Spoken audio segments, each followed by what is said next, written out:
ভাই একটা প্রোগ্রাম নামানো, এবং আমাদের তো ফাইন্যান্সিয়াল সলভেন্সি নেই এগুলো করবার জন্য, সেই কফিন মার্চ করবার জন্য, এত বিরাট ব্যাপার।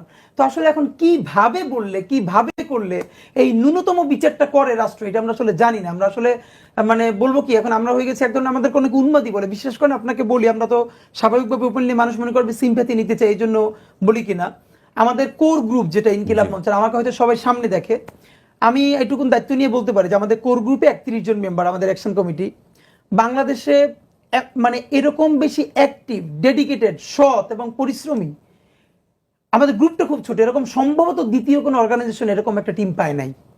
মানে আমাদের রাত নাই দিন নেই, এবং আমরা যে কয়েকজন ধরেন শেষে গত কোন মাসে আমরা রাত্রিরে ধরেন একটু 1টায় বা 2টায় ঘুমাইছি, এটা আমাদের মনে নাই।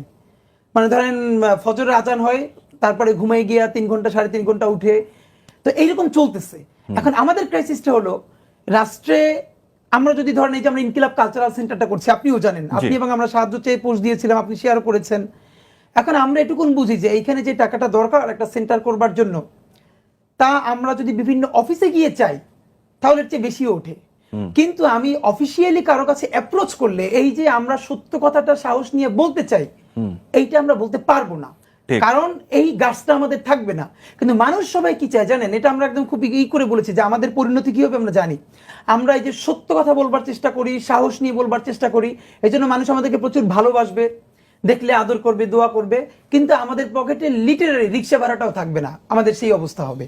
এখন এই জীবনটাকে আমরা মেনে নিয়েছি। এখন ধরেন আমার যেটা কষ্ট হয় কি জানেন, আমি আমার জীবনটাকে এভাবে ধরেন যেভাবে হোক আমি মেনে নিলাম, আমাকে আমার পরিবার প্রচুর সাপোর্ট করে, আমার পুরো ভাই বোন, আমার ওয়াইফ ধরেন, কিন্তু আমার সাথে এই যে আরো 29 জন বা 30 জন যারা সমানে জীবনের ঝুঁকি নিল, তাদের লাইফে তো আমি কোনো কন্ট্রিবিউট করতে পারতেছি না। তাদের ক্যারিয়ার চলে গেছে, টিউশন চলে গেছে। আপনার কি মনে হয় ভাই আমি একটা প্রোগ্রাম আমি চাইলেই হয়? এই যে 31 জন মানুষ রাত্রির 2টা নাই 3টা নেই, এবং আজকে ভাই আপনাকে বলি, কথাগুলো কোথাও বলি নাই, আজ পর্যন্ত ইনকিলাব মঞ্চের কিন্তু কোনো অফিস নাই।